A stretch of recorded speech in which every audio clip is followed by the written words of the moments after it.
All right, let's find out if this is going to work tonight. YouTube kind of changed things a little bit on me, so all the screen, my normal screen, is different.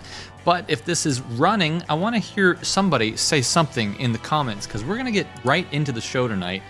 We're going to talk a little bit about the meme police that happened in the UK, and we're also going to talk a little bit about California. Why do I have that written down? We're going to get into where are we going? What's going to happen next? And also, believe it or not, we're talking about Candace Owens just a little bit. This is just a taster before we get into the real meat of stuff, because now we're going to go into asteroids. What is happening with this 3-eye atlas? Has there been others? And what does it mean for Bible prophecy? Well, I'm going to tell you soon. Stay tuned.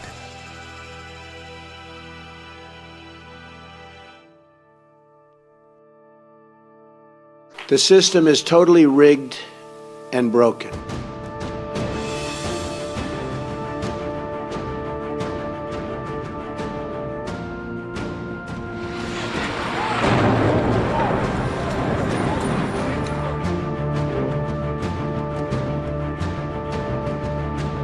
There's a whole fleet of them. Look on the ASA. My gosh. Demon spirits will declare themselves to be inhabitants of 5 distant planets in the galaxies that are coming to warn the inhabitants of planet Earth of the impending destruction of the planet. It is now 89 seconds to midnight. This is the closest the world has ever been. I still think these are what people call angels. I'm dying to know what they've got to say.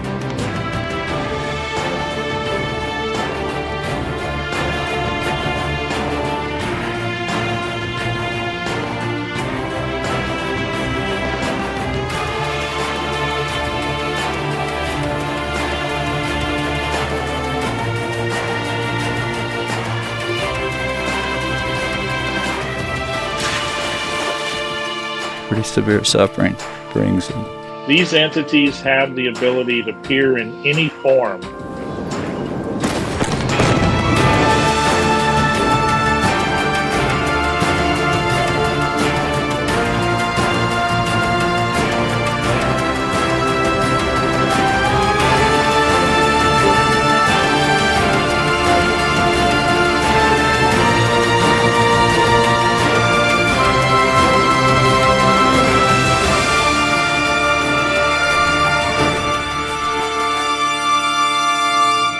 Good evening, strangers. This is another episode of Strange Normal. We're going to talk about the stranger things that happen in your normal life to give you a biblical understanding of what is going on. And there's a lot going on, so hit that subscribe button, hit that little bell icon so you're notified when things like this happen. And oh, by the way, everybody likes hitting buttons, right? So hit that like button a couple times. It's not like it matters, but I want to make sure you actually hit it because it really does change the algorithm.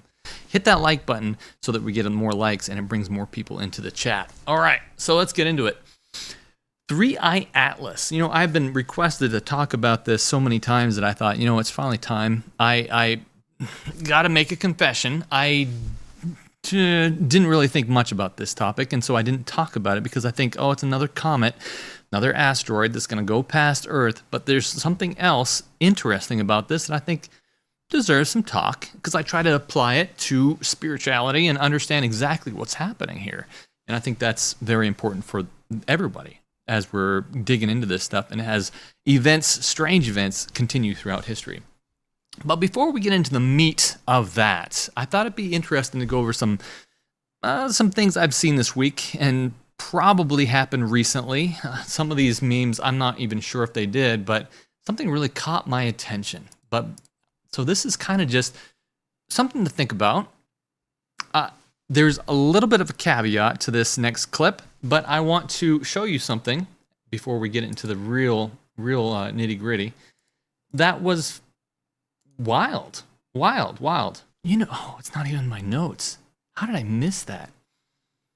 Yeah, let's go ahead with that anyway. I'll just talk through it without my notes here.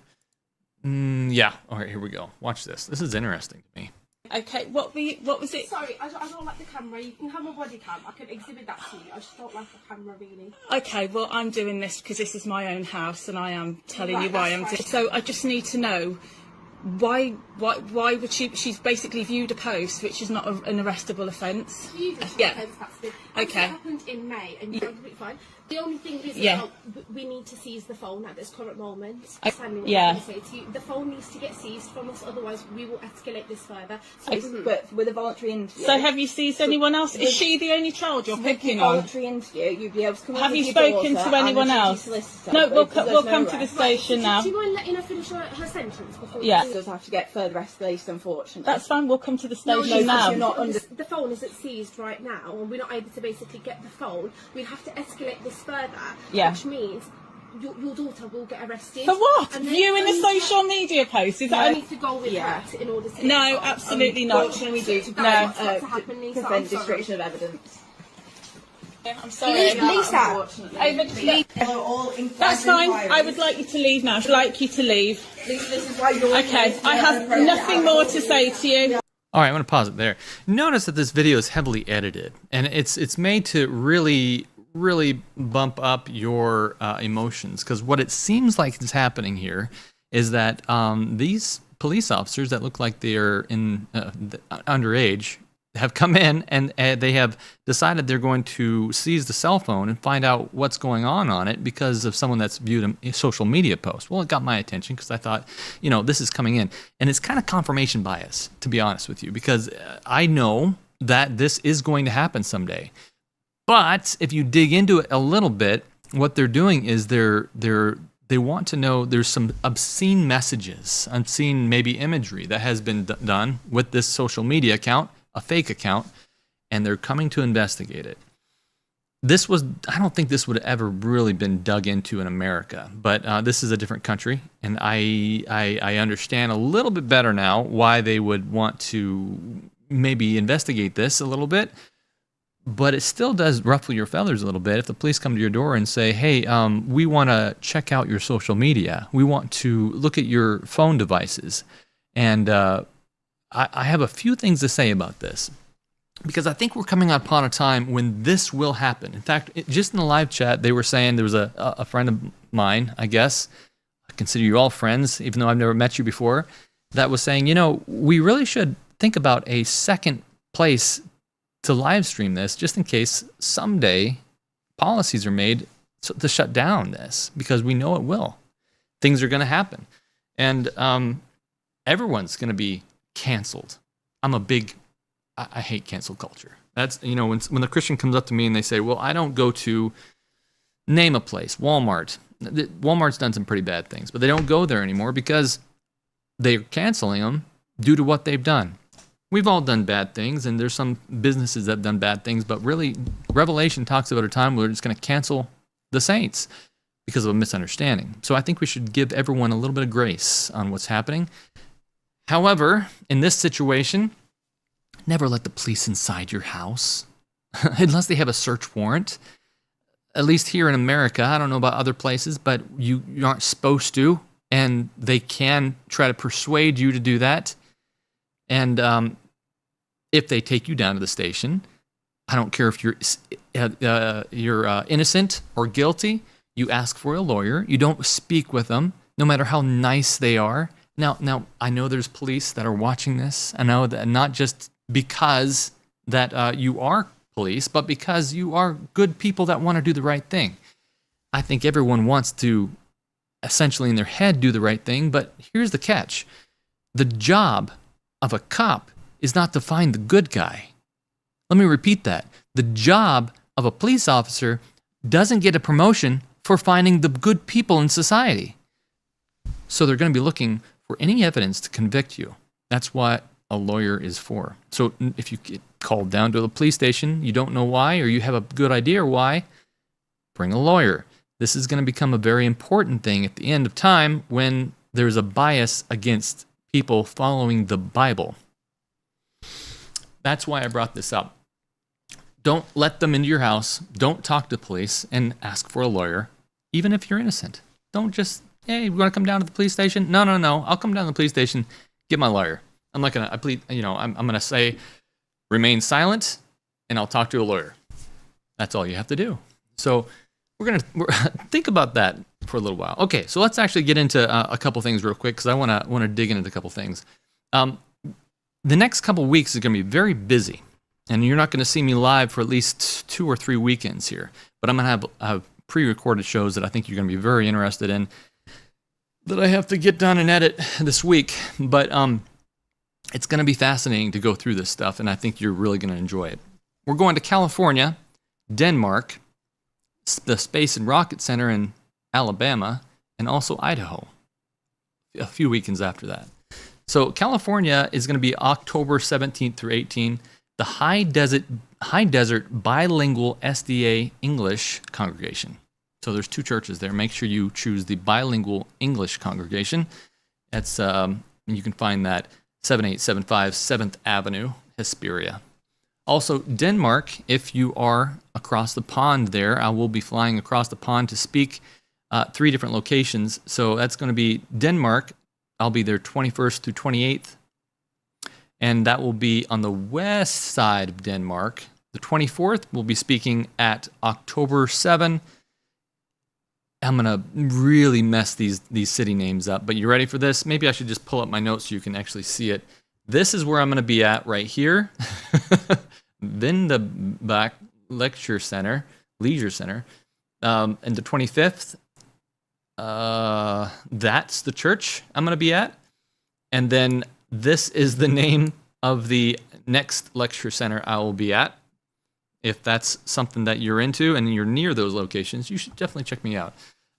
We're there for a whole week, but I'm only going to be preaching for about 3 weeks or three days, and I'm going to explore. It's going to be something I've never been to before, so it's going to be neat. If you're there, I'd love to see you. Then coming back, it's going to be off the plane, the next day on the plane for the next couple weeks, and going to this, and we're going to drive down to the Space and Rocket Center in Huntsville, and that's going to be October 30 through 31, Friday night and Saturday afternoon. This is a very good one. I think they all are good, but I want to show you some things real quick. This is the, if I can bring it up here, the Blue Star. You can see it up on the screen here. Is the conference that we're going to be at. This is at the Space and Rocket Center. The new location, you remember Houston, we have a problem? Well, this is now going to be Birmingham, I think it is. Huntsville, we have a problem. If there's, this is the location of all the NASA stuff. All of this is where scientists are going to view the spiritualism and ultimately return of Christ. And we need to reach these folks. So if you've been in the area, you should come here as well. I was given these. There was supposed to be someone else that comes on and talks with me about this, but they couldn't make it. And I didn't hear back. But this is definitely something you should pay attention to, and you can reach out to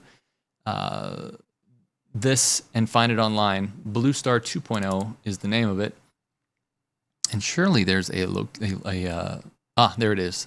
At the bottom of the screen, thewisdompearl.org is where you can go to find out more information about that. And people have been asking me about this, so I made sure I put the dates on here. And then we're going to have 2 weekends off. I'm going to be back with you doing the live streams, fortunately, for 2 weekends after those 3 weekends. But then it's Idaho. Idaho is November 22 through 24. That's in Templeton's on the River. And it's going to be November 23 at 10 o'clock and 3 p.m. So make sure you are there for that if you're in Idaho. I hope it's Idaho. I think it's Idaho. I wrote in my notes it's Idaho. And then I'm going to get back to my real estate. So if you don't know, I'm a real estate agent, and I have been not really neglecting that. I still do that quite a bit on the regular days, but on the weekends I'm a speaker, and I'm traveling around the country. So I am going to make sure that if you are in the area and you need someone to help you out, find a place, look me up. You have my number. If you don't, email me. It'll be in the comments below. We're trying to get out this booklet. This is a booklet. We're sending out the bulk stack next week. It better be next week because I'm going to be gone for the rest of the few weeks here, and we're going to get that out to everybody. Because if you want some of these booklets for free requests, go to strangenormal.org. This has everything you need. Everything we talk about on this program is in this booklet. And the funny thing is, if you turn right to the center of it, the major quotes are right in the center. It's really fascinating, and 1 page back, and it really talks about that. We're going to dig into that tonight, but before we do, let's look into this this Candace Owens thing. I don't really like talking about other podcasters because I think it's just negative. It's bad. You don't want to talk about other people that are actually doing the same thing unless you can really see that you can tie this to spiritualism. Someone that is well known, named Candace Owens, that used to work, that got her start and has a big channel now, is absolutely going to be part of the final events pushing the wrong side, not just religiously, but also spiritually. Let me show you what I mean by that. Something happened back when Charlie Kirk was assassinated. Regardless of what side you're on that, this is not a political statement, but Candace Owens started coming out and she started saying, absolutely, this is an inside job, and the people in his organization, the thousands that he employed, are having a heyday with this, and someone didn't do it right for him, and they better leave. Let me just allow you to hear it in her words, and I'll tell you how this ties into the Bible and Bible prophecy in a minute, because this is really fascinating where this is going. Let's see if I have the right one pulled up here. I believe that people within that company betrayed Charlie. Okay? That's just what I believe right now. And I want to make sure that I have these facts entirely on my side before I tell you guys more. I will say, if you are a rat on a ship, you should probably flee now. I recommend it. Interesting, huh? Okay, so it's completely against the narrative that someone on the top of a roof shot Charlie, right? So this is really interesting, and it's catching everyone by guard. Remember what I said about social media, though? The more against the story, counter to the story that you say about things, the more interest it piques people, because they think, oh, I got to have that hidden knowledge. Someone doesn't know about this. Let me find out more about it. The more clicks you get, the more subscribers you get, and ultimately, attention is the new currency. And so I'm not saying that Candace is nefariously just trying to use this as a springboard to make more money, but I do think that the system lends itself towards fanaticism. The system lends itself towards fanaticism. And I have to catch myself on that and not jump into things like Oakwood, for instance. I'm not going to show you clips of this. Oakwood having speaking in tongues and all this stuff because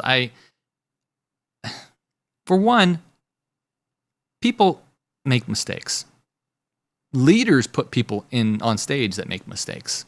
And so I'm not going to throw that out there and make an ooh-ah over it just to get clicks.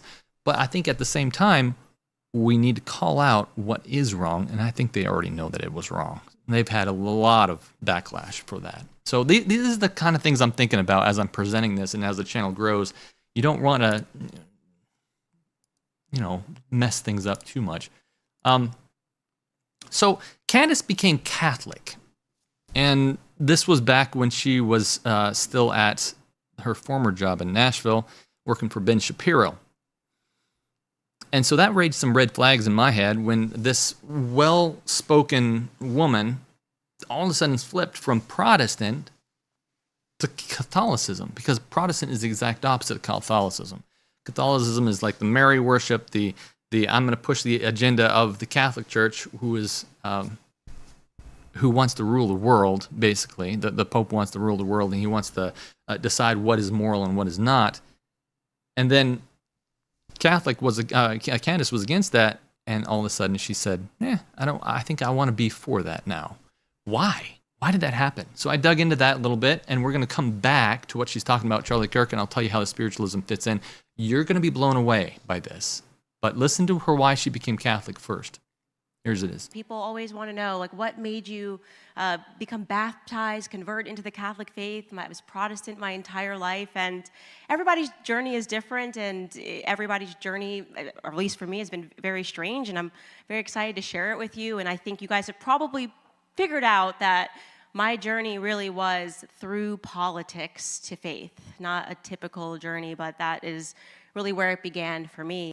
And so because I was interested in understanding my husband's faith and what was drawing him further into it, I started asking all of the questions and came up with all of the things. Well, like, you guys worship Mary. Yeah, it's not good. You shouldn't do that. What are all these objects here? You shouldn't be doing that. The Bible speaks against idolatry. You guys have heard all of the talking points over and over again. I'm now giving this to my husband. I said, but listen, in the spirit of healthy debate, I will set up a time for you to come on my show. My husband never does any publicity unless it is to speak about his faith. And to have a debate with Allie Stuckey. I've known her for years, and she's so lovely. And I just really want this to be kind of like the great debate because, I think you guys are well matched. And she's going to speak on behalf of Protestants, and then you can speak on behalf of Catholics. And, good luck. I'm just going to be in the middle and watching this thing. And I was listening, and I thought my husband was making some pretty sound points.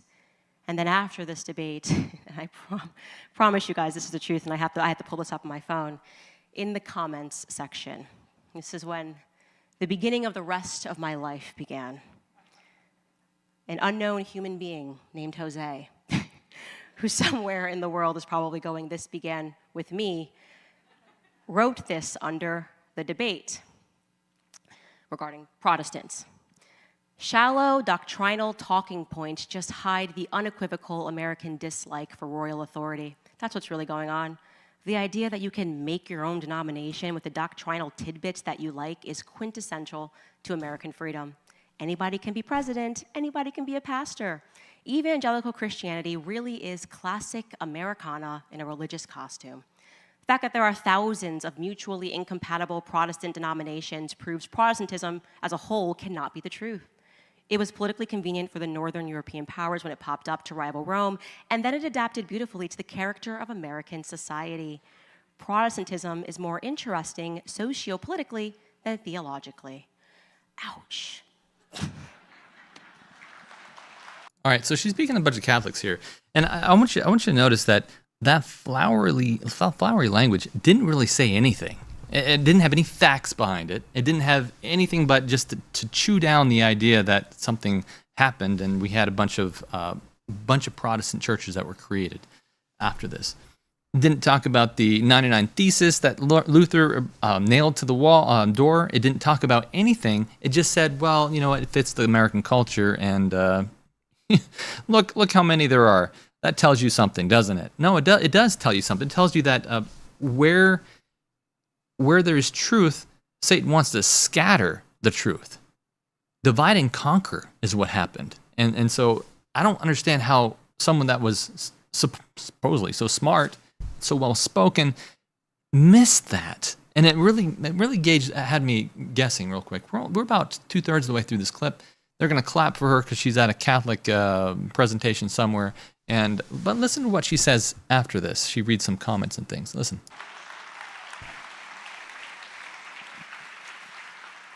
It was the seed. It was the seed that planted, and I just went, oh my, is this classic Americana? Is this everything that I say about the left? Is this sort of like my truth, as opposed to the truth? And I just knew, when I read that comment, I knew that Protestantism for me was over. And then I started wondering, why was I told that these were the Dark Ages? You mean the Catholic Ages? Is that what we're really talking about? They were the Catholic Ages. And then I started to learn more about the Spanish Inquisition. Oh, those evil Catholics. And then I started learning the truth about the Crusades. And I started wondering, how could it be that every time I learn about Catholic history, something is being intentionally omitted, misrepresented, with the end result being in school that I am supposed to walk away thinking that Catholics are evil? I want you guys to know something. I want to share this with you. You can take it or you can leave it, but Charlie was betrayed. Okay. I know this. I've known this really since the first second, but I rarely have vivid dreams. And I did, in fact, have a very vivid one over the weekend. Cool. So that auto skipped straight into the next clip, but I want you to, I missed the part where she said, hey, look, I had another comment and commenter tell me she felt in her heart that she was correct on this. Be very careful with your feelings. I thought that was a clip coming after this, but then Candace starts having dreams about Charlie. And listen to how she cites her dreams as biblical at the very end. Listen to what she says. I have some comments on this, but listen to what she says about how she's sure that somebody inside the organization did it because of her dream. In fact, the last time that I had a super vivid dream, I was pregnant. Tends to happen a lot to women when they're pregnant. But in that dream from 2023, my former producer of the show and I were standing in the control room, and she told me that she was 26 weeks pregnant. This is in the dream. And she told me exactly what month the baby was coming. I asked her in the dream, is it a boy? Is it a girl? And she said, it's a boy. I woke up and I immediately texted my producer in real life and I said, hey, you're pregnant, just so you know, it's a boy. And then she found out that she was pregnant 1 week later. She had no idea when I texted her. And it's something that we reflected on a couple of months later because she was just totally shocked looking back on it. And this is our text chain from, you can see, 2023. She said, you texted me June 16th. And I think I got pregnant June 26th. This is crazy. And it's going to be a boy. It's nuts. All right, notice those dates. She couldn't have predicted that because that happened a week or so later. And she's still taking credit for it. I said, I'm telling you, your baby visited me. It was an insanely vivid dream. He was on his way. And she said, that is so bizarre. My mom also texted me that week saying that she had a dream I was pregnant. For someone that, okay, so let's think about her politics for a second, just for a moment. I'm not saying this is my politics. I'm not saying that this is something I'm stating. I'm just saying that according to what she teaches in politics, a person begins at conception, and now she's saying a baby was on the way a week before conception? How is that even possible? How is that even possible? How does that even make any sense? Okay, let's continue. That's not the main point of this, but I think it's interesting. I said, I haven't had a dream that vivid since. It's been my only vivid dream this entire pregnancy. I believe people can communicate in dreams on their way in and on their way out of this. Okay, now we're getting into spiritualism. Maybe this is the real reason she became Catholic, because she believes in the duality of the soul. The idea that you have a ghost inside of you that is separate from your body. We're going to dig into that in just a moment.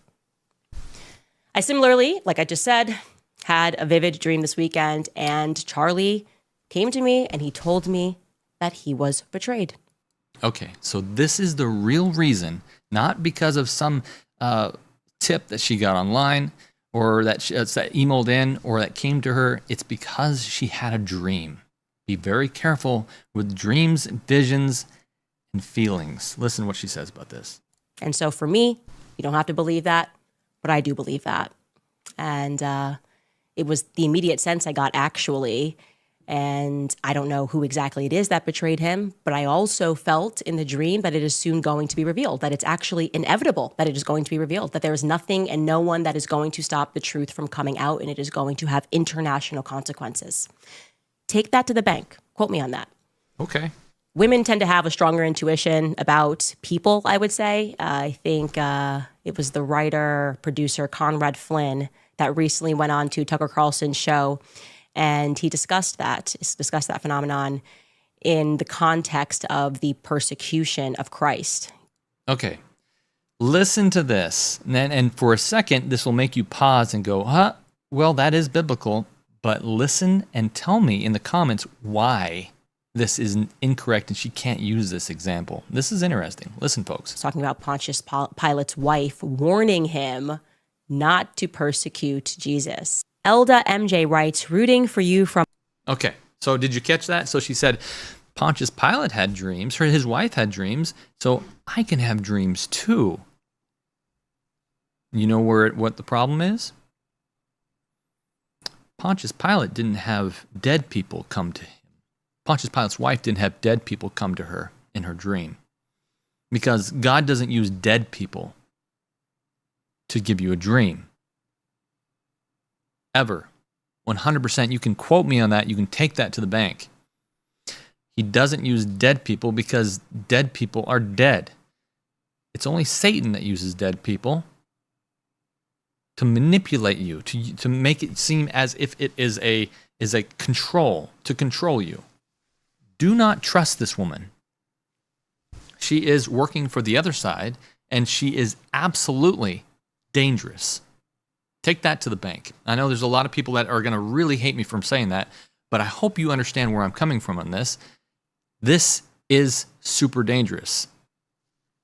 Super dangerous. So listen to some of our commenters. What do they say about this? Listen to this stuff. Malaysia and praying for your safety. You are so brave. Thank you. Donna writes, I'm not crying. You're crying. Candace, yeah, no, you were crying. I felt the Holy Spirit in every word that you pressed today. Godspeed. And may he bless you eternally for what you are doing, the potential sacrifice of your life and those around you. Yeah, I think we have to be brave. And I'm a real Christian. I know this life is not it. I know it's not it. And in fact, people I know have intentionally been trying to convince us that this is it so that they can further commit you to their matrix, to get you to agree to sell your soul, to get you to agree to lie because you're so worried about things that are in this world. I know that Charlie's soul was removed from his body, and I know that he's watching. No, he's not. And I see you in the comments. I see people saying, well, she's sincere. I do believe you can be sincere about this stuff. And I feel for those that are sincere about this stuff. And I think that it's good to be sincere about something, but you can be sincerely wrong about something. And sincerely wrong people are in danger of leading people down the wrong path. And so that's what I'm really concerned about. I'm not going to listen to sincere people if they're preaching a sincere message that is wrong. Oh, Candace, I enjoyed listening to you, but we're done. And I keep that in mind. When it gets hard, I keep in mind that Charlie is watching. And I feel that he's with me, and he's proud that somebody who cared about him is fighting. I want you guys... Nope, he's not. Oh, man. So we got a lot going on. Let me get back to my notes real quick, because we have... That's one of the main things I wanted to talk to you about in Candace, is that she's receiving dreams. She's receiving dreams about Charlie Kirk, from Charlie Kirk, and she's saying that someone betrayed him, which is, I don't know, something could come out. But at the same time, I don't give it a lot of credence, and I think she's really damaging her message if she wants to do it that way. Really, she's going down the wrong path, and she followed her husband down this path. I have yet to see the episode of her and her husband in some apparently pretty terrible Protestant, because they should have been able to defend themselves. I believe I'm part of the only Protestant church left. Everyone else is kind of apostate. But that's I digress on that. Through two great errors, the immortality of the soul and Sunday sacredness, Satan will bring in Satan will while the former lays the foundation for spiritualism, the latter creates a bond of sympathy with Rome. Do you see this happening with Candace? I do, and I'm very concerned about it, because Candace is going down this path. That's from the Great Controversy, page 588. Those two things, the two great errors, immortality of the soul, and Revelation 13. Basically, it says many times in that chapter, this last deception is going to be about worship. So whether you agree with me or not on the seventh day Sabbath, you should agree that it is about worship. Two things. And why do I think the immortality of the soul is such a big deal? Well, I'm glad you asked. Let me show you. Now, if you go to Numbers 25, 1-3, it says, Now Israel remained in Acacia Grove, and the people began to commit harlotry with the woman of Moab. They invited the people to sacrifice of their gods, and the people ate and bowed down to their gods. Now Israel, the people of God, joined with Baal Peor, and the anger of the Lord was aroused against them. So they started worshiping idols. Oh, wow. They started worshiping these things. Okay, so what happened later on? Psalms gives us a bigger picture of what's happening. They joined themselves to Baal Peor and ate sacrifices. We know that. But the sacrifices weren't made to the idols. They were made to the dead. So these dead and the idols were kind of synonymous together. Okay, so the dead are synonymous. They were worshiping basically the dead. That's called necromancy, when it was forbidden in the Bible, if you know your Bible. 1 Corinthians 10:20 says, Rather, the things that which the Gentiles sacrificed, they sacrificed to demons. Okay, so now the picture is expanded. They were worshiping and sacrificing to demonic entities and not to God. fascinating. So this is exactly what's going to happen in the time, is that these things are going to appear to you again and say, oh, I've got something from God. Or, by the way, I know how to push your message further. Folks, that's exactly what's happened to Candace. And this is what's happening, and it will happen again. Revelation says clearly, this is like the mantra of the this whole program, is this the right button? Yeah, it is. Revelation 16:14, for they are spirits of demons performing signs which go out to the kings of the earth and to the whole world to gather them to the battle of great day of God Almighty. It doesn't say that alien greys are going to be the ones that are going to out to the kings of the world. But Satan's going to use all his different powers, whether it be the state of the dead, and right now we're seeing the governments seeing balls of fire in the sky and saying, oh, these things, they're ET, but they're coming from Earth. We're not exactly sure how that works, but they're ET here on Earth. Yeah, okay, that's spiritualism. And when these things appear to people, like Chris Bledsoe, they're appearing as Egyptian gods. Who's to stop them from appearing as dead loved ones? Dead people, like Candace in her dream. Nothing. So this spiritualism that has already begun is beginning to go further and further, and we're seeing the beginning of it. So that Candace clip really resonates with this channel, and I want to warn you guys of what's happening right now. Speaking of which, Morneau talks about this, and I know you've heard this over and over again, but I'm going to go into this clip right now so you can remember it. This is the first time watching this program, watch what Roger Morneau says here. This is fascinating. If I can bring it up. There it is. And the priest told us, we talked quite a while, and then he said, could I have a little bit more of your time? I want to do something very fascinating. He says the grain plain, the master's grain plain, for harvesting the nations, for harvesting the multitudes of the earth into his cause, just before the close of the great controversy between the forces of good and evil. So we continued, after we expressed ourselves that we're deeply interested to know more about the activities of spirits. And he said it's going to be done in a unique manner. This grain plain is going to take people are going to eat the stuff. Because it says demon spirits will declare themselves to be inhabitants of far distant planets in the galaxies that are coming to warn the inhabitants of planet Earth of the impending destruction of the planet, unless something seriously proper is done to avoid it. That the spirits will show themselves willing to give valuable guidance that will not only help people avoid the destruction of the planet, but it would cause them to enter into a higher state of existence. For instance, he said the spirits will promise, and this is a big word, promise, that if their recommendations are followed carefully, they will usher in a glorious new age of peace and prosperity, perfect happiness for 1,000 years. That's what the spirits are going to promise. The age of Aquarius. That's exactly what they'll promise. Perfect happiness for 1,000 years, and that is what absolutely the Great Controversy says. It says that they will come at us and say, you are preventing the 1,000 years of peace here on Earth. I'm paraphrasing, of course. But Roger Morneau says this. It goes on. I'm going to show you some quotes. I'm working on a booklet. I'm working on a sermon. It'll be done by this week. It's talking about how all these things can be extrapolated right from the Bible. But in my church, we have some Bible commentary that makes it a really great shortcut, and you can understand it really quick. So I'm going to show you those things right now. If you don't want Bible commentary, wait for my booklet to come out. I'm going to prove it from the Bible. You won't need these quotes. But for those listening, listen to this. Fearful sights of a supernatural character will soon be revealed in the heavens in the token and power of miracle-working demons. Wow, something big is going on here. And these spiritual devils will go forth to the kings of the earth and to the whole world. That's basically Revelation 16. To fasten them in deception, to urge them to unite with Satan in the great struggle against the government of heaven. By these agencies, rulers and subjects will be alike deceived. Last day events.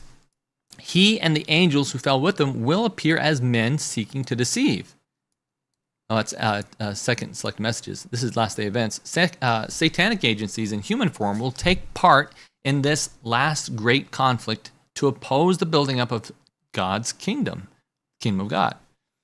Okay, so we're going to have, think about this for a second. You have all these scientists that are out there looking for external life because they think that they can gain secret knowledge, new technology from it. Wouldn't it be perfect if these things just all of a sudden came and they said, oh, by the way, we are from a long ways away and we can give you secret knowledge. All you have to do is X, Y, Z. And right here it says they will appear as men on earth. Fascinating. Okay? So kind of see how this is coming together now.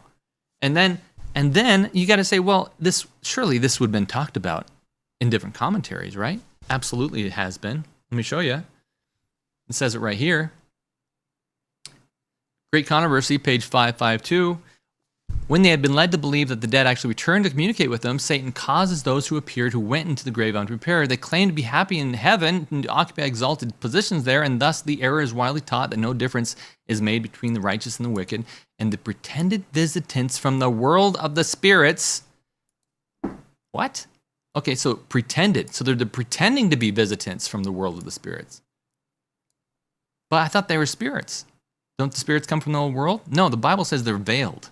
They're a part of this world. They're veiled. It's science that has said, oh, there's another realm. There exists a parallel universe where we exist on top of this one. It doesn't exist. No, they're veiling themselves. I don't know how it works. Out of phase, as Star Trek says. Who knows how it works? I'm not going to get into that. But what it does say is that these visitants claim to be from the world of the spirits.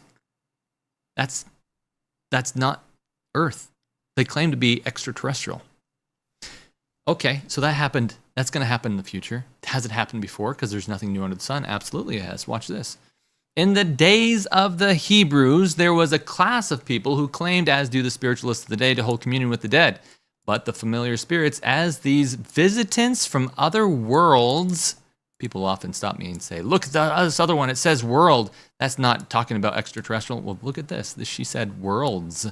The worlds were called. So she says these were called. In other words, they were pretending to be of visitants from other worlds with an S, are declared by the Bible to be spirits and devils. These devils were pretending to be ET. I am from a long places away. God created us too, and we want to tell you more information about how you can be closer to God. This world is going to have major disasters unless you do X, Y, and Z. That's coming, folks. I've only had one pushback from one pastor that says, oh, come on, this is in the fifth bowl or whatever it is. We don't need to worry about that because probation is closed by then. Wrong.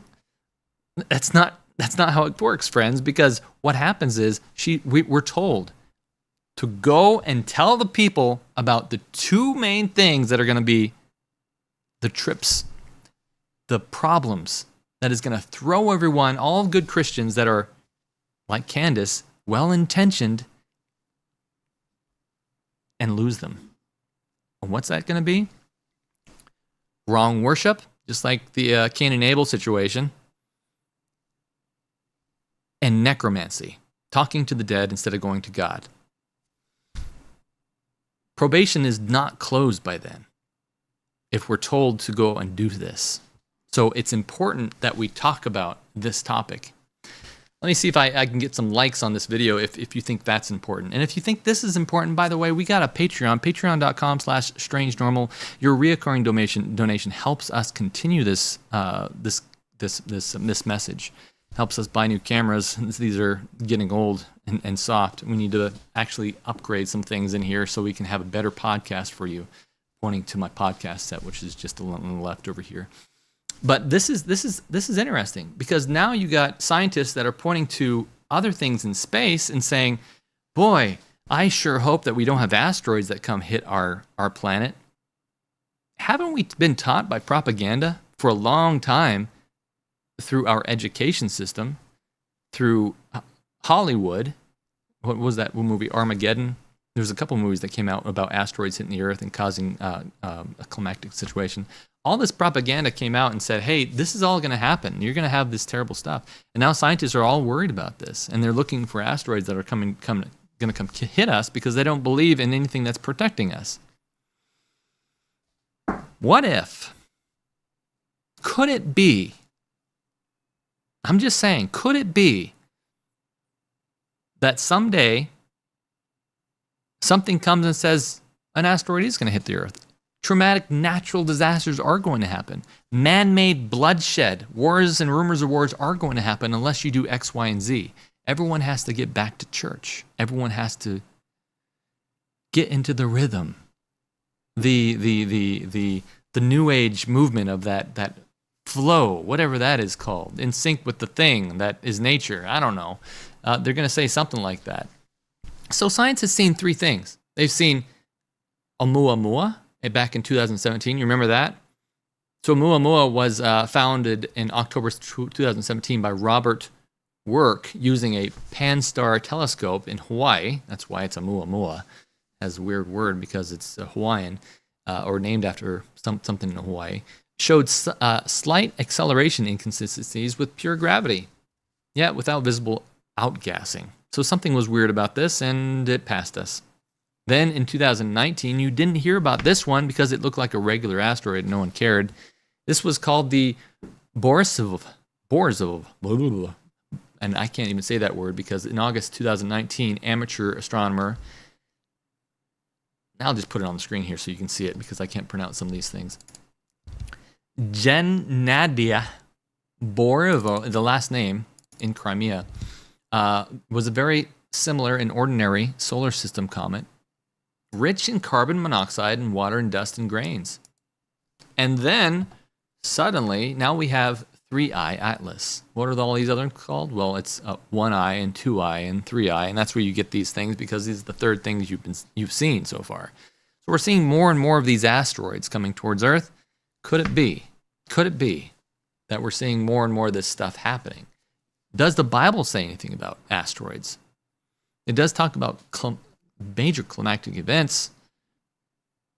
Can we look through some of these dangerous events that happen and see what it says? Well, I've extrapolated upon it. I have I didn't bring it. I got the book out and I didn't even bring it with me. It's called, have you heard of Mervyn Maxwell? He's a book, a little blue book, big thick blue book called God Cares. He goes over the prophetic books of Daniel and Revelation.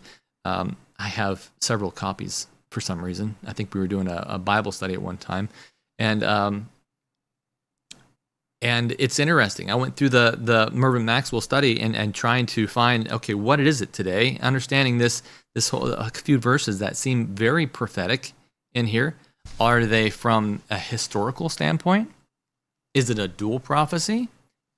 Is it in the future? And some of these are not just in Revelation and Daniel. Some of them are in Matthew, Luke, and other places too. And I'm going to go over actually 12 different verses, not just 10. So you got 2 bonus today for sticking with me this long.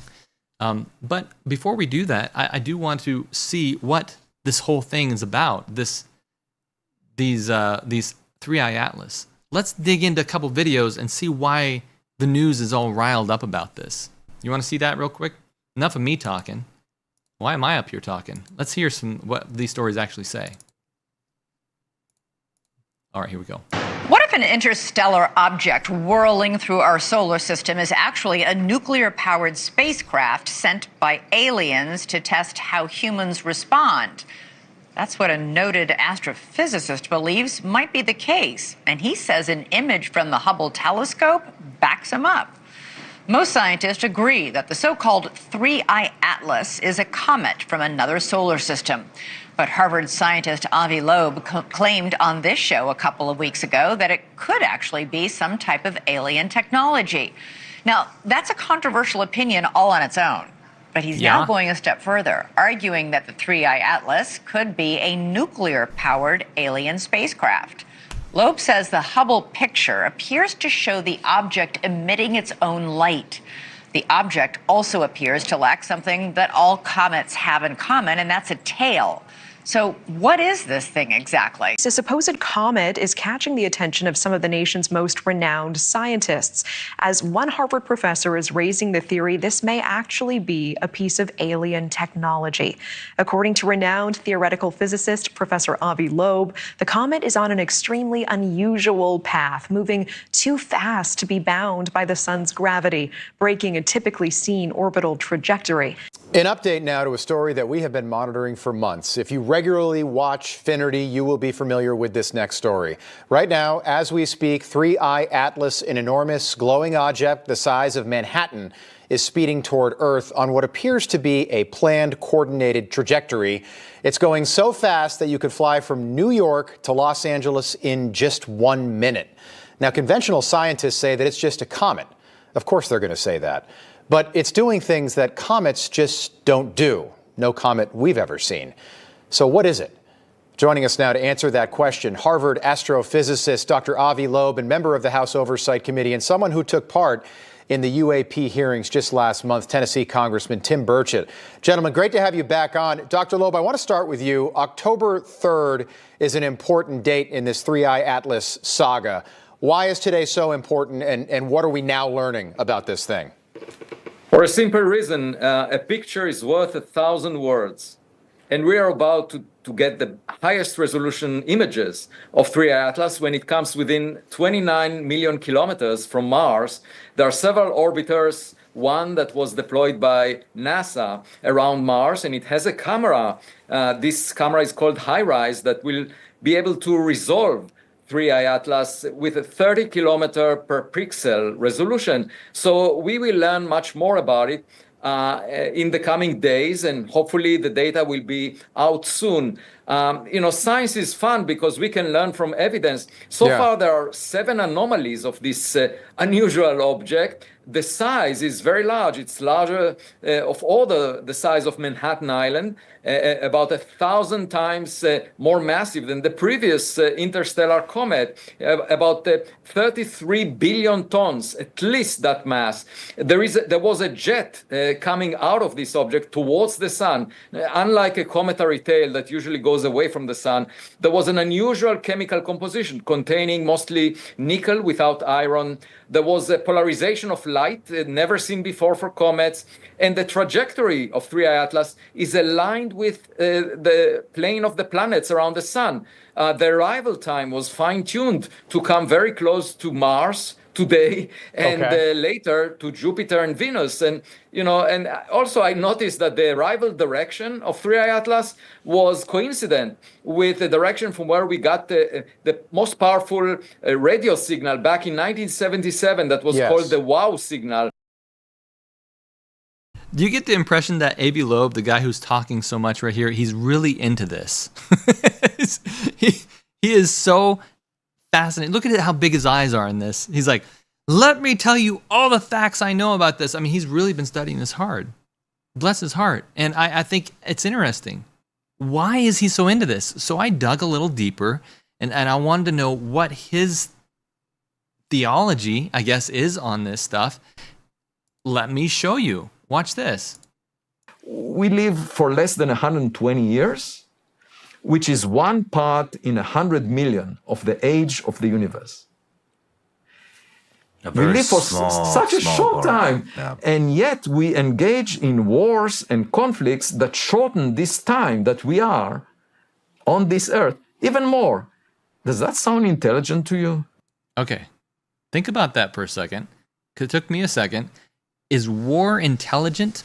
Does it mean that if you are at war with something, that you're less intelligent? Now, I believe that death and killing are terrible things, and they don't necessarily prove your intelligence at all.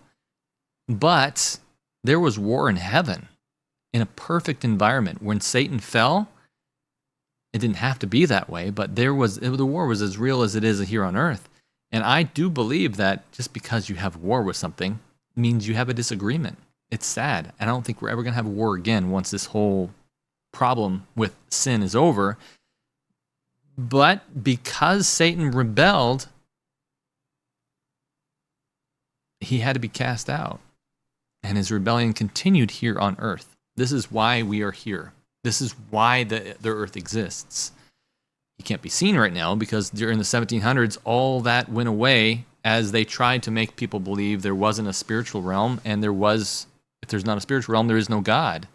Creating the idea, and these evangelists called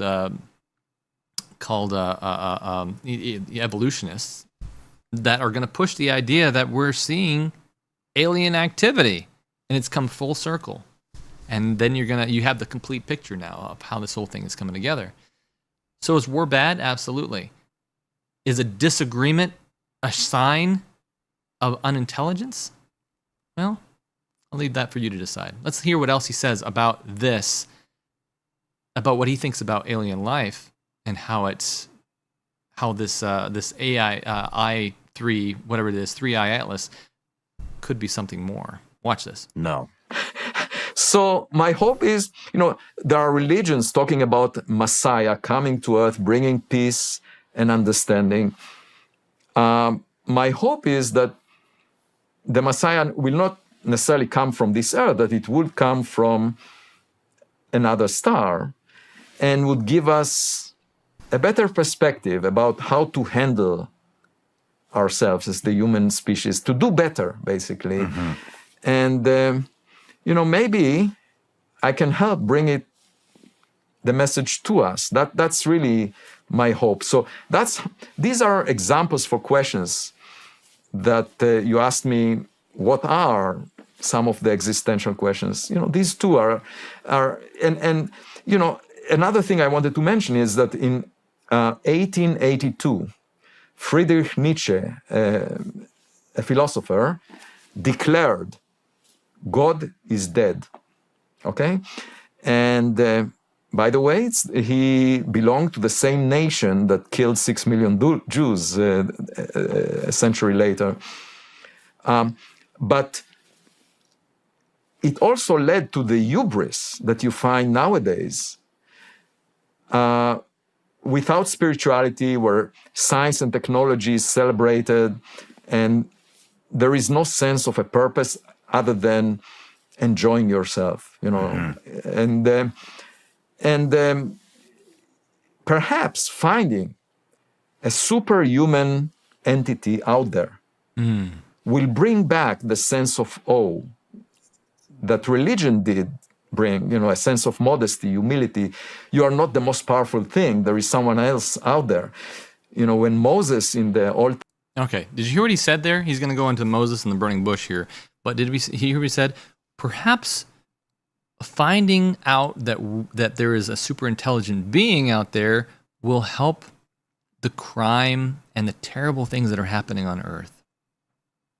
Do you see how this is fitting in the prophecy? As things get worse, worse, and worse, and we polarize each other here on Earth, all of a sudden, just like, was it Reagan? One of the presidents said, man, wouldn't it be interesting if all this happened and we had a extraterrestrial threat that would bring us back together? He's essentially saying the same thing, and so he's looking out to the stars for God, essentially. Some scientist in a lab coat, you'll hear him say in a second, that created us. Listen. Testament, he saw the burning bush that was never consumed. And that convinced Moses that God exists. Nowadays, you can buy online a burning bush that will never be consumed, and it would have impressed Moses. What?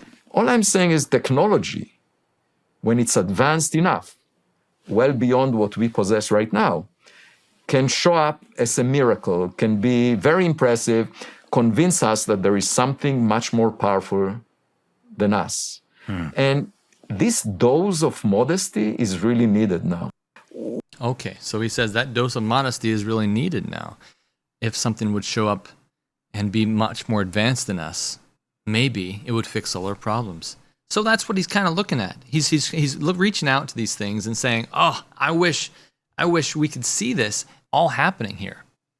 Interesting.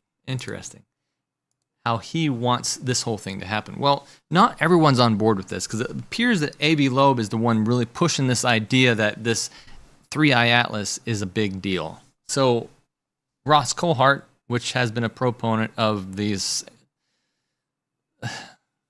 UFO thing, has been saying on News Nation that I'm not thrilled with his pushing this agenda. Watch what he says and how it's infuriating him. Listen. Let's deal also with the claims that have been made, mainly by Professor Avi Loeb, who is driving, God bless him, a lot of other astronomers to distraction with his persistent assertions that there is something anomalous about 3i Atlas.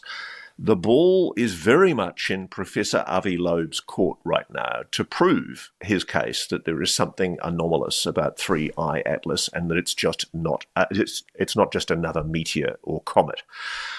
I've consulted with astronomers. I've consulted with people who've contacted me in great frustration because they don't understand why Professor Loeb is making such a huge song and dance on very, very limited evidence that there is something anomalous about 3I Atlas. And I've been very willing to give Professor Loeb a good go because I have huge respect for him. He's very, very well respected in the field. And I just have a hunch that just maybe he's had a tip, a private tip from somebody in NASA or some other space observatory telling him that there is something anomalous about 3I Atlas. Did you hear that? Okay, so who is Avi Loeb? Well, he's a Harvard astronomy professor. He has a lot of clout. And by the way, I don't know whether to give props or negativity towards Harvard because, number one, they're not cancel culturing this guy who's making false claims. But number two, they're not cancel culturing this guy who has false claims. So I'm glad for not canceling, but I wish they would cancel him. I have conflicting feelings about this. But I think it's interesting that, look, he's saying maybe he has a tip that we don't know about. Maybe he's a part of the, I mean, he's not saying this, I'm saying this. Maybe he's a part of the occult that is expecting something to come back or start all this. Let me take two steps back here, and I'm not going to try to speculate on any of this because I don't think that's the proper way to do things. I think we need to focus primarily on what is happening in Bible and what the prophet says about this stuff because that's the only way, the sure word of prophecy is the only word that we need to focus on as Christians. But something does happen, and we need to keep our eyes open because a lot of speculation can happen. But ultimately, something happens due to bloodshed and natural disasters. How those natural disasters start, I don't know. Is it an asteroid? Probably not. Will there be in the future? I believe probably. And we're going to go in some verses that kind of talk a little bit about that. But could it be? Could it be a pole shift of some kind that starts these natural disasters? Could it be that there's going to be some major events that happen here on Earth that cause these things to come here and say, bad things are going to happen. You need to get back to God somehow. Fear is a huge motivator. We saw that in 9/11.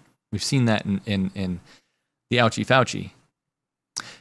So I think it's interesting that fear is the motivator here. Fear is the motivator here. So I wouldn't put it past anything to have something come flinging by the Earth and kind of change things. Maybe it throws our moon off course a little bit. I don't think that it's going to be so traumatic that God's going to not be able to handle it. God's in control all the time, but all we know in prophecy, and we're going to read those verses here in a second, that something natural happens, traumatic to Earth. What could it be? Keep your eyes open, watchmen. Let's continue with what Ross has to say. But certainly the official position from a broad range of astronomers that I've engaged with is thus, that there is no anomalous behaviour or movement detected with 3I Atlas. The most recent scientific assessments, including orbital solutions from the Minor Planet Center and NASA's Jet Propulsion Laboratory, indicate that 3I Atlas follows a trajectory fully consistent with gravitational dynamics for an interstellar comet. All right, so I'm going to pause it there. I think that you've heard enough from Ross. He's just not having it, and I agree. I'm not having it either. But let's go back to AV and see how his response is. I'm curious, and this will be the last clip before we go into the Bible verses. Listen to this. All due respect, Ross Coulthart is not a scientist. And the statement he made in the last sentence is exactly the basis for a scientific paper that I submitted for publication last night. There is no non-gravitational acceleration, despite the fact that there is evaporation from the object. That means the object is very massive, anomalously massive. 1,000 times more massive than Borisov, the previous object, and 1,000,000 times more massive than Oumuamua. And this is just the lower limit. That's the minimum mass that is needed in order for it not to show any push back away from the sun. So if you see, an object that is, let's say, a dust particle, you see twice an object of the size of a dust particle, and then you see a boulder that is 1,000,000 times more massive appearing. Wouldn't that be curious? Wouldn't that be strange? Wouldn't that be anomalous? And just to remind whoever is viewing this, Ross himself keeps talking for years about unidentified anomalous phenomena. So he makes a living out of talking, not doing science, just talking and speaking to other people who do science. And he himself is engaged with things that appear anomalous. I'm doing the science. I published scientific papers. I wrote 9 scientific papers over the past 2 months on 3i Atlas. I'm not a journalist asking for the advice of other people to tell me what this object is. I'm actually doing the research to tell me what the object is. So for a journalist to go around and solicit consensus view about an object and then talk for years about anomalous phenomena that the same people that he's talking with right now would completely dismiss as irrelevant. The same UAP that he keeps talking about, UFOs, UAP, and he talks about it for many, many, many broadcasts. If he were to go to the same people that he talked with about 3i Atlas, they would completely dismiss that as irrelevant. Yet, he believes that there are unidentified anomalous phenomena and he keeps talking about it forever. But for 3i Atlas, no. He will go to the same people that dismiss UAP and ask for their advice and then use sort of an average over their opinions to claim that when Avi Loeb does scientific work on this object, we should not accept it. Okay. Clearly there's an argument that doesn't need to be an argument. That's what I think here. But they're sure about something. I'm going to let that go for a second because we need to dive into really what the Bible says about this stuff. There is something happening. More asteroids either being seen or being flung at the Earth. I think we should really perk our ears up and wonder what's happening next. Because the Bible uses a lot of asteroid imagery.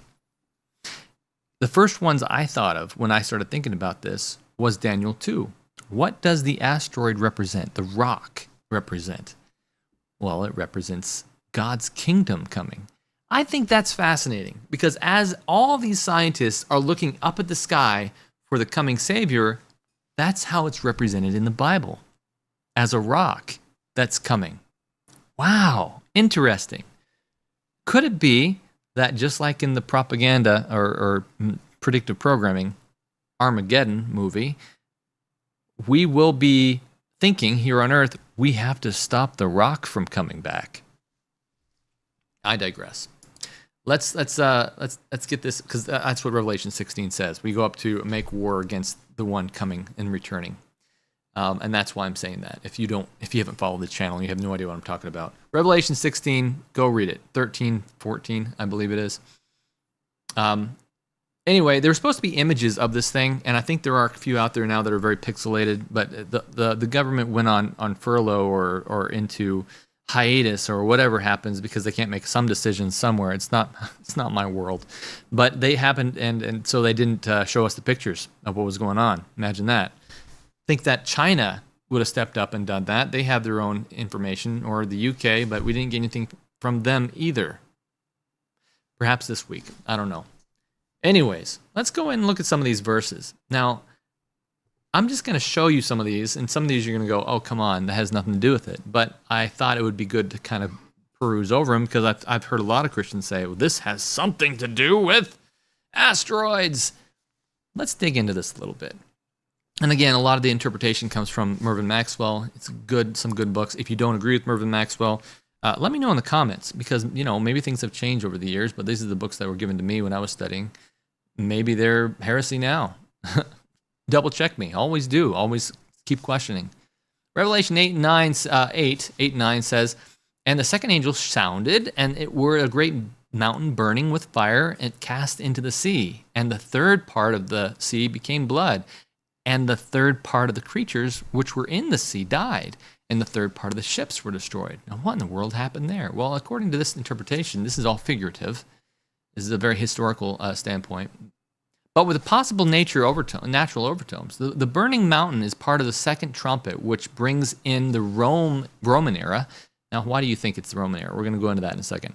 If you compare it to Daniel 2 statue, this symbology represents the collapse of the Roman Empire, particularly as its power fell into the sea of peoples and nations. The imagery of fire and blood expresses chaos, war, destruction, not literal meteor impacts. However, he concedes, Mervyn Maxwell, that the end of time, the trumpet imagery, may echo real cosmic or natural disturbances, showing that God can use natural means to accomplish prophetic purposes.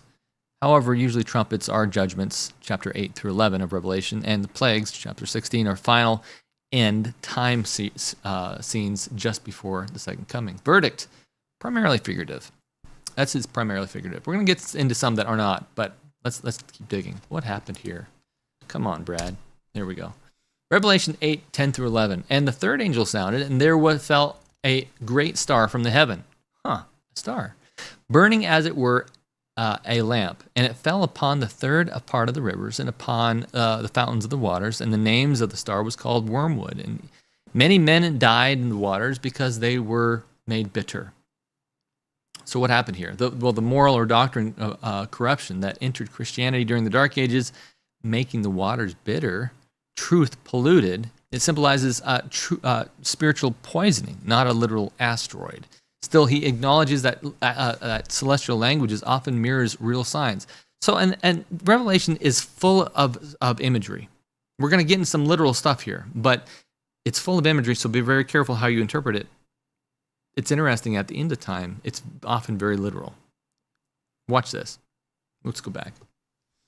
But he still acknowledges the celestial language of often mirrors real signs in the heavens, shooting stars, meteors, and serves as a reminder of the divine warnings. Verdict, figurative, spiritual corruption. All right, so Revelation 6:12 through 14, "And I beheld what he had opened, the sixth seal." Now we're getting into something that's further down. The sixth seal, which is further down the timeline here. "And lo, there was a great earthquake, and the sun became black as sackcloth of hair, and the moon became as blood, and the stars of the heaven fell onto the earth." What happened here? Interpretation. This is a literal fulfillment of natural events. Now, why? Why is this? Well, Revelation 6 through 12 through 14 says Christ's prophecy in Matthew 24 to 29 says that immediately after the tribulation of those days, "shall the sun be darkened, and the moon shall not give her light, and the stars shall fall from the heavens." Interesting, huh? So it's very, very, very similar. Maxwell interprets this historically and literally in 1755. I mean, looks this stuff up. This is fascinating history. 1755 Lisbon earthquake is a major, major earthquake. The dark days of 1780, the enormous meteor shower of 1833. You should look that one up. That's incredible. It lit up the sky as if it was daytime. We must have gone through some kind of cosmic dust of some kind, because it just was insane. People thought that Christ was returning. So, but these are actual natural cataclysms, according to him, not symbols, but it really did happen. Verdict, literal. It was just a while ago. So what's in the future now? Let's look at the future. This is still talking about Matthew 24, which we just talked about, so we can kind of skip this one. Lisbon earthquake, this is where it says, "Immediately after the tribulation of those days, the sun was dark, and the moon shall not give her light, and the stars shall fall from heaven, and the powers of heaven shall be shaken." This is still talking about the exact same thing we talked about. We'll skip this one.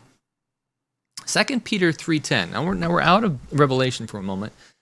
"The heavens shall pass away with great noise, and the elements shall melt with fervent heat. The earth also and the works that are therein shall be burned up."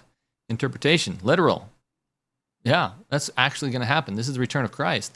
This describes the end of the world and Christ's second coming, not symbolic. The universe itself will undergo physical transformation by fire as part of God's plan to recreate the earth. Oh, this is not immediately recreated. We're taken to heaven first, but it's not a random cosmic event, but a direct act of divine power. God is coming back, and he's not a God of ice. He's a God of fire, which is very interesting to me because all throughout history, all throughout the Bible, you see God saying, hey, look, I'm a God of fire, all these fire beings. Something's very different about how these things are lit up and very hot. It's almost as if we are an ice-cold culture. And we're going to melt if he comes back and comes near us. So be very careful. He wants to make you fireproof. So become fireproof by being with him. Okay, so it says, it's not a random cosmic event. It's the divine act of power. Verdict, this is a literal, actual thing that happens. Not an asteroid yet. 2 Peter 3 is not a vision full of apocalyptic symbology like beast trumpets, so it seals. It's a straightforward doctrinal passage written by ordinary language and believers. Peter's intent is moral and practical, to warn that the same God who once destroyed the world by water, Noah's flood, will one day destroy by fire. Because of the flood was a literal physical event, Maxwell reasons that some of the coming destruction must likewise be literal and physical.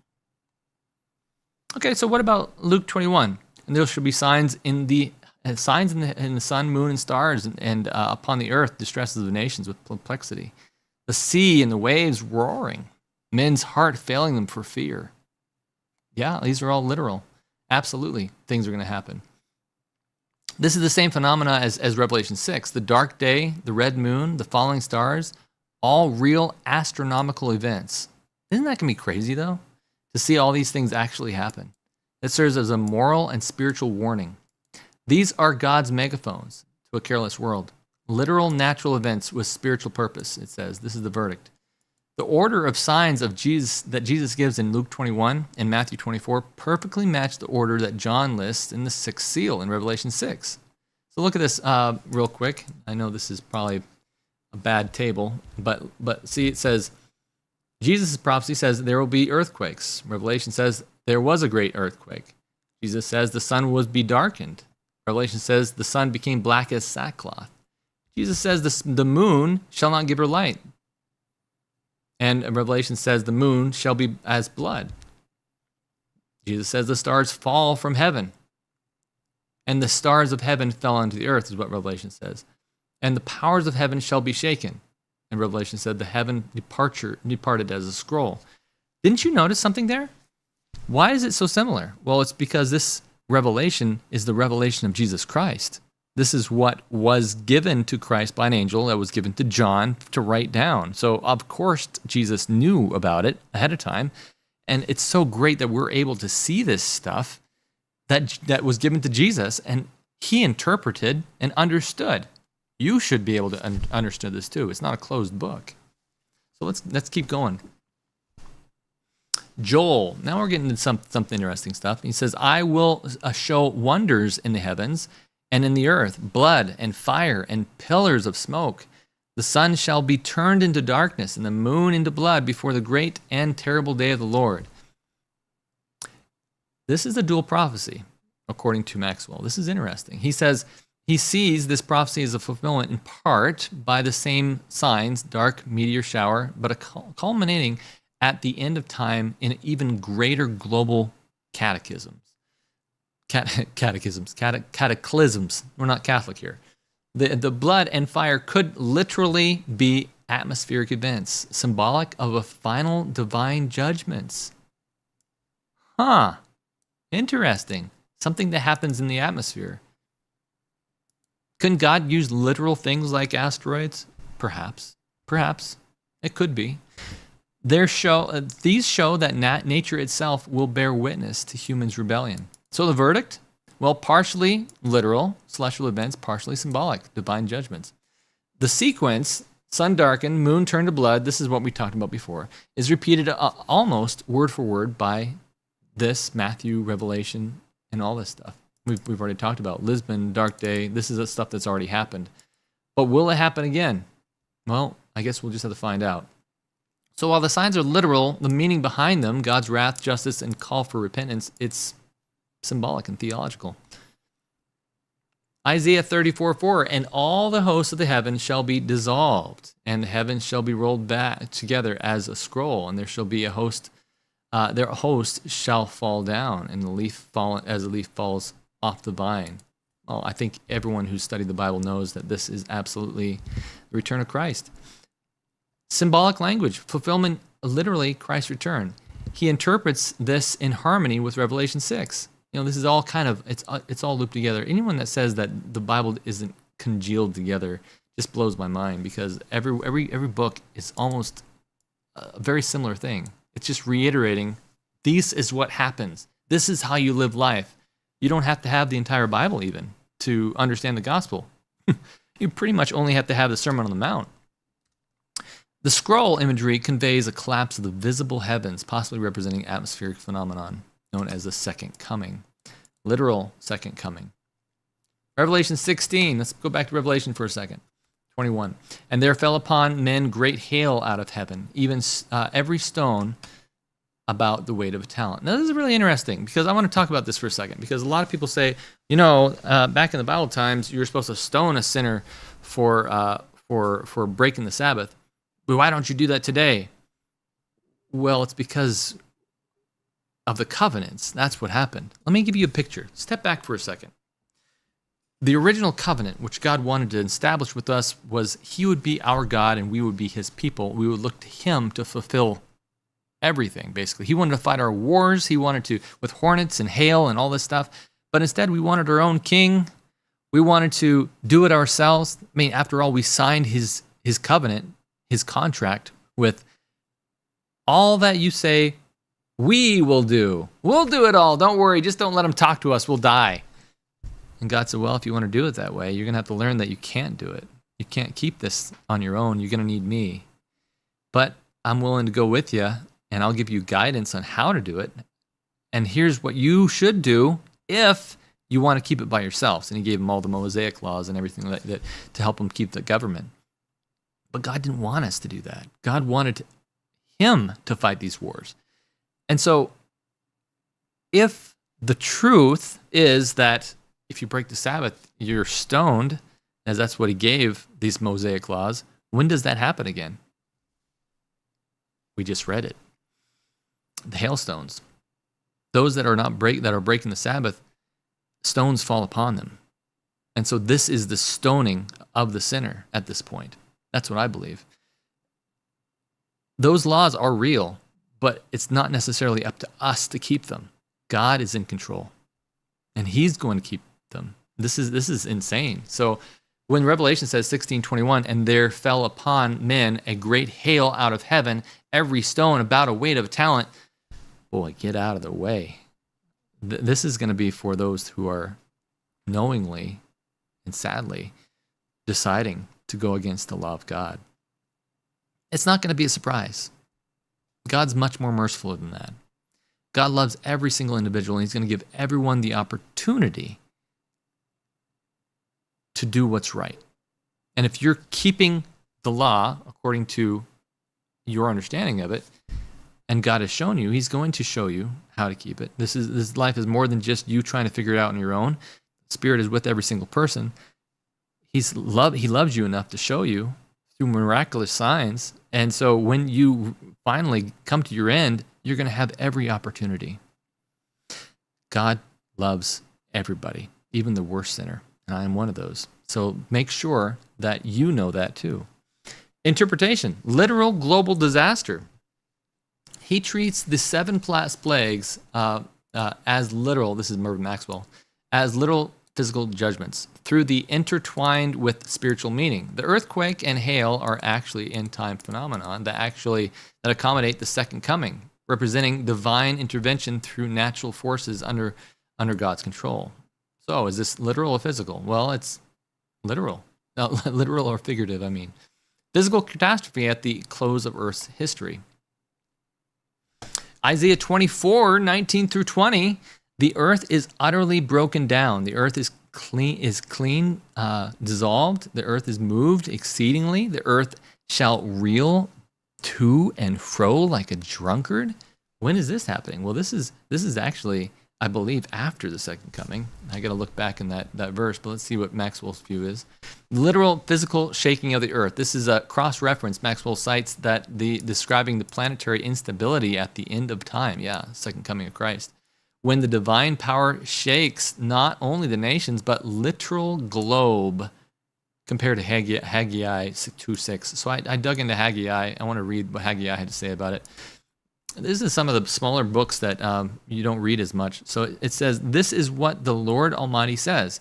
In a little while, I will once more shake the heavens and the earth, the sea, and the dry land." So it reflects both political, geological, and upheaval. This is a big deal. This is a literal event that's going to happen. How does it start? Is it just the four winds, the angels that are just holding this stuff back, and all of a sudden it starts for no reason? Or is there an actual event that starts this? Are the angels being, the bad angels, or the good angels holding back the bad angels from throwing a bunch of comets at us that destabilize the earth, that knock the magnetic field off, causes the sun to burn the earth? We don't know, but I'm sure the scientists are going to try to explain it through their ideas. Don't speculate too much, but it is interesting for the watchmen to keep watch and understand these verses so that they can say, this has all been prophesied. The Bible is true. You don't have to worry. God's in control. Follow him. This is what the purpose of this stuff is. Not to make you fear. Daniel 2, this is what I referred to at the beginning. Thou sawest till that a stone was cut out without hands, which smote the image upon its feet. And the stone that smote the image became a great mountain and filled the whole earth. So what was that? Well, that was actually Christ's kingdom. Comes in the clouds. The thing that all the world is going to fight against, according to Revelation 16, 13, and 14. Symbolic of Christ's kingdom, but using physical imagery. The stone isn't a literal meteor, but Christ's second coming, destroying human kingdoms and establishing his eternal reign. Now, not on earth. He's coming back to take us home and eventually come back after 1,000 years. Yet this impactful imagery reflects the sudden, literal, world-shattering nature of that event. Very, very, very symbolic of what's happening here. And finally, the last one we have here is Revelation 16, 18 through 20. Something that we've probably read quite a bit after, because this happens after Revelation, what we talk about a lot on here, 13 to 14. And there were voices and thunders and lightnings, and there was a great earthquake, such as there was not since men upon the earth. And every island fled away. The mountains were not found. This is the point where it gets real, folks, because this is a literal event. Revelation 16, 18 to 20 is heavy. It's not metaphorical poetry. It's the culmination of Earth's final natural convulsion, literal shaking of the planet as Christ appears. Before Christ appears, even, I'm going to say. But also signifying the moral collapse of Babylon. In this view, when Revelation's final cataclysm unfolds, both heaven and earth react. The physical world convulses while the spiritual powers crumble. Big, big, big, big things. And we know from prophecy, from reading the Bible, that we are in for natural disasters and big things are coming. So we have to be very, very close to God. Remember back, and this really was impactful today when I was reading the Bible. It talks about how Christ, oh man, I don't have it with me, do I? Christ, when he was, who was it? Let me look it up real quick because I don't want to misquote the Bible. That would be awful. But it's interesting to me because it says that one of the disciples was seen under the fig tree. His name was Nathaniel, or also known as Bartholomew. And Christ said, "Here is a true Israelite." And so I was thinking, well, he said, how do you know I'm a true Israelite? And basically I'm summarizing. And he says, well, I saw you under the fig tree. I thought, what was he doing under the fig tree to prove that he was a good, righteous man, and basically what God was saying. This is someone that was truly after Israel's heart. This is a true Israelite. So I looked it up and I did some digging, and what the general consensus is that he was worshiping God, is that he was doing his devotions. And so Christ, looking upon him, was saying, this is the true Christian, someone that wants to be with me, someone that wants to be with my Father. How many of us take time in the morning to be with God? If you've made it this far in the program, I encourage you to take time and spend with God, because that is ultimately how you can truly be a true Israelite.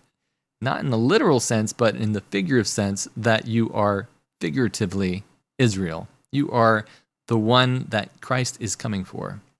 You keep the commandments of God and have the faith of Jesus Christ. You are the one that dwells with the Most High, so one day you will dwell with him forever. And if that's your hope, don't look to these asteroids for the end of the world. Let the scientists debate that and the newscasters cry about it. But ultimately, our hope is in the rock himself from Daniel 2, which will come back, and we will someday be taken home with him. Folks, I hope you've had it. I haven't even been looking at the stream. I apologize. I want to see the chat, and I'm sure that you guys are up. 275, cool. You're still with us. Wolfgang is talking mostly in the chat. If you guys can bring the chat, I'm going to pull it up here just for a second, just to see if you guys are even paying attention. Is everyone asleep? Am I talking to myself? I hope not. This is I thought it was an interesting study to kind of go through all this stuff, because I think going through and understanding all this imagery that's happening is pretty important, don't you? I do. Let me see here. Let me go up and see. If anybody can hear me, say something in the chat, and then we'll. If we have any questions or any comments or any closing things, then I'll close with that. But I just want to make sure everyone's paying attention. Very good. All right, I'm seeing a bunch of stuff come through now. We got a little bit of a delay here, but I can definitely see it. Manda, Pixie, Aubrey, Natural, Jolie, Azul, Christine, Chadwick, Lisa, Dawn, absolutely. Aaron, Theodore, Dorothy. Yep, I see you all. Excellent. Very, very good. I hope I didn't miss anybody. You are here now. Who are you? If you're just joining this program just today, I hope that doesn't come across as egotistical. But my name is Bradley. I run Strange Normal, not because I was planning to do this, but just because I thought it would be interesting to cover some spiritualism that no one else is talking about, and this became like a huge channel for overnight that I am flattered to help push along. And so, again, I want to encourage people. This is go to strangenormal.org, submit a free request. That little, what is that? It's like an aphid got in here. Go there and get a few of these books to hand out. These are really interesting. Or just read it online. It's all online to read for free. Just click on the little image to read it for free, or click the link below the image, and you can submit a request to get a few or more to hand out. And I will start sending those out next week. This week, hopefully. This is Sunday night. So this week, which is 10/12/2025. Yeah, so it's going to be this week sometime. All right, we're closing off here. Let's see how much we got to. Did we get to a high number tonight? Well, we came up to almost 300 concurrent. That's great. Very, very good. And I hope everyone enjoyed hearing about 3i Atlas. And it'll go past us. Maybe it'll push us.